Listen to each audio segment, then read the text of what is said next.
If you're looking for MUT coins to upgrade your MUT game, go to GameRusher.com for cheap and safe MUT coins. You can use my discount code HUB at the website. Use the first link in the description down below and get that upgrade to your game.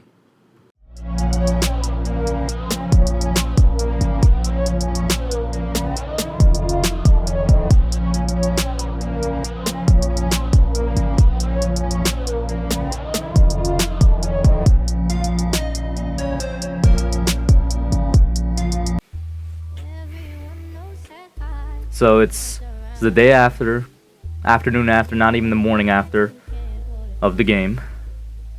You know what I mean? Browns at Giants. For those of you that know, and a lot of you do know, last night I was calling the game, I was streaming the game on OGR's channel with TSR, OGR, and Kid Blue. So, you know, basically all my live reactions are over there if you catch a replay of the stream and whatnot. And when the game finished, it was like 11:30ish. I was tired, so I just went to bed. I really didn't have the energy to make a post-game reaction video, so I guess I'm doing a post-game thoughts video now, however you want to define it.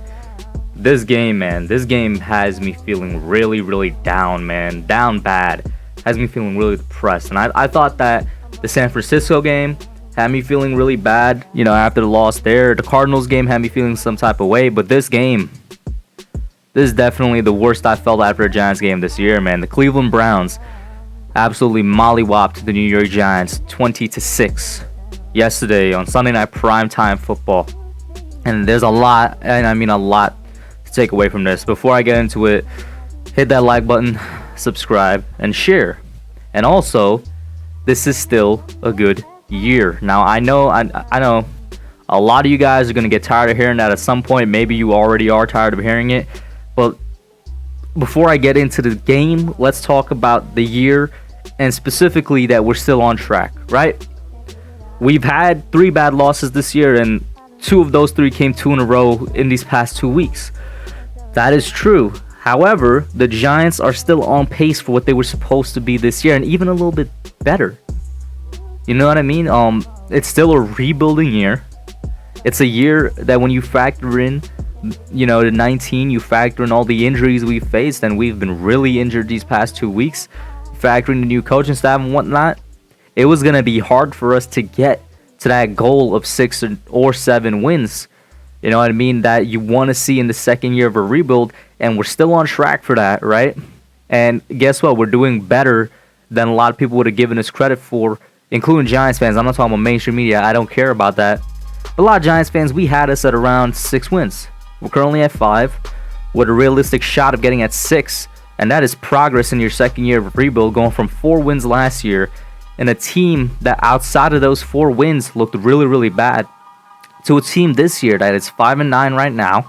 And I want to say outside the 5 wins that they have, like in 3 or 4, in 4 or 5 of those other games, they've been extremely competitive and keeping it close with good teams and going out there and playing football that we could be proud of, right? There's only 3 games, the 3 blowouts, that you cannot be proud of.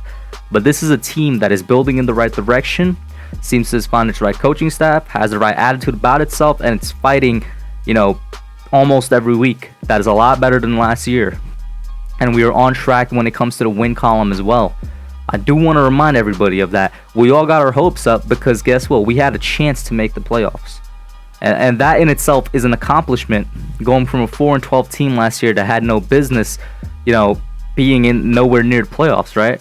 So that is an accomplishment. So of course it's disappointing, but let us not get ahead of ourselves here. So that being said, let me get back into the actual game. And I gotta say, man, shout out to Joe Judge. I like him. He's my head coach, but he cost us this game in the first quarter, in my opinion. There were 3 times we were in the red zone in the first quarter, and all 3 times we came up with 0 points. The first time, that first drive, we drove right down the field. We were knocking on the end zone.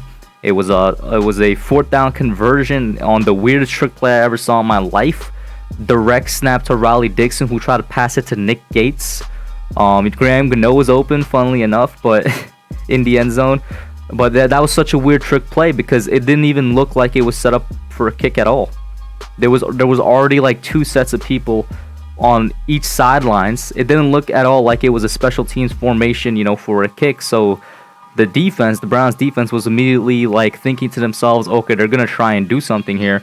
It was just a weird play, and I think it was a bad one. It cost us 3 points.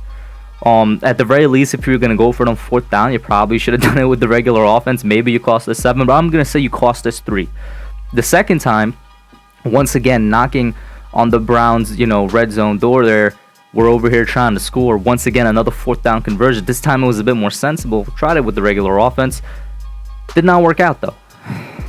Did not work out.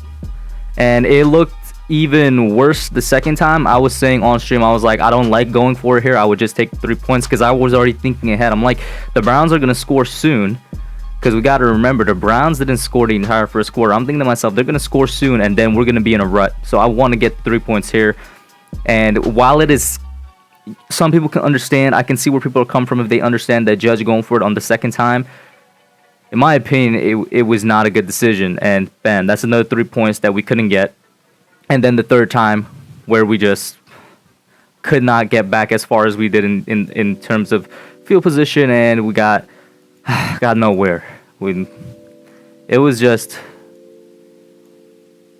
we should have been up 9-7 or 9-6 because Cleveland's kicker Cody Parkey did us a solid, and you know, doink the clown Cody Parkey when he kicked up the extra point for their first touchdown, made it 6-3. It should have been 9-6 New York Giants, and it just kind of all went downhill from there. The offense just struggled, and they struggled bad.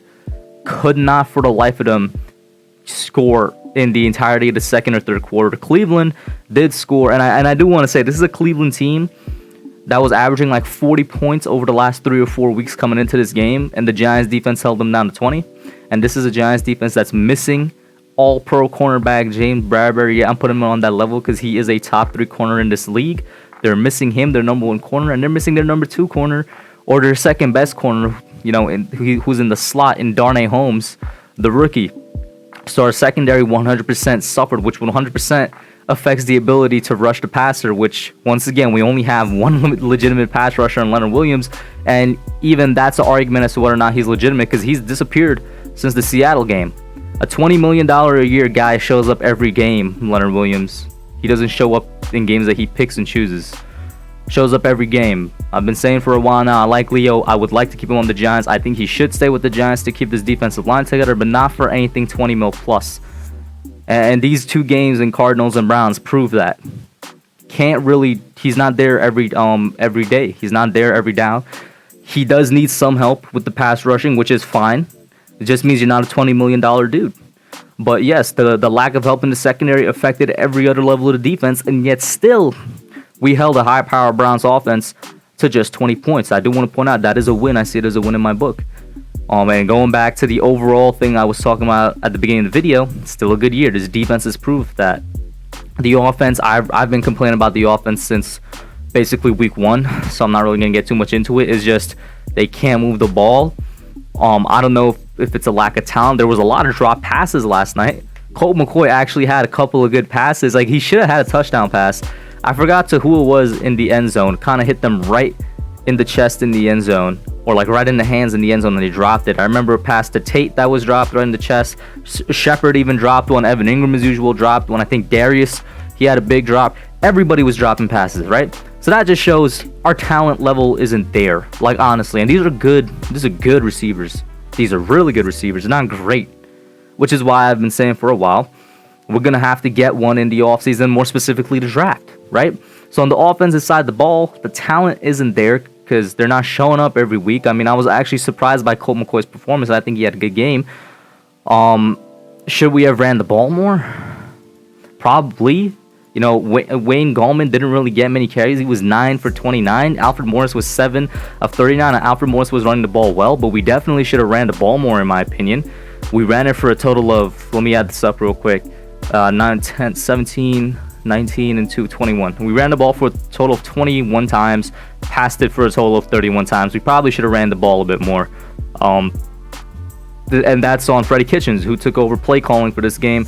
And Freddie Kitchens did an okay job. There was a more deep shot specifically in the first quarter, which is why we got down into the red zone so many times. So I do like that. I mean, it's not that hard for me to like somebody else's play calling over Jason Garrett, because I think Jason Garrett didn't really have great play calling. I would go as far as to call it bad. But Freddie Kitchens wasn't great either. Freddie Kitchens was below average. He wasn't as bad as Garrett. He was a little bit better, but he definitely should have ran the ball more. And it's just the offense. I mean, I don't need to get into it. We all know why the New York Giants offense struggles.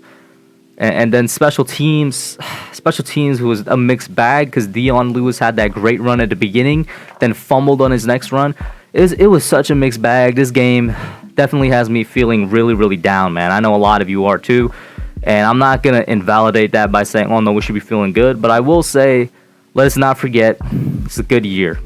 And if you couldn't tell by the tone of my voice, I'm definitely thinking about looking forward to the draft and whatnot. But that's just me. If you think that makes me a fake fan, then go ahead and think that. It doesn't. I'm looking forward to see how this team could improve in the offseason, because I still do think that we're one good offseason away from making this thing happen. But that's just me. Let me know what you all think. Put your thoughts and comments down below. That's it for now, and I'm out. Thanks for watching. Don't forget to like, comment, subscribe, and share. I'll catch y'all in the next one.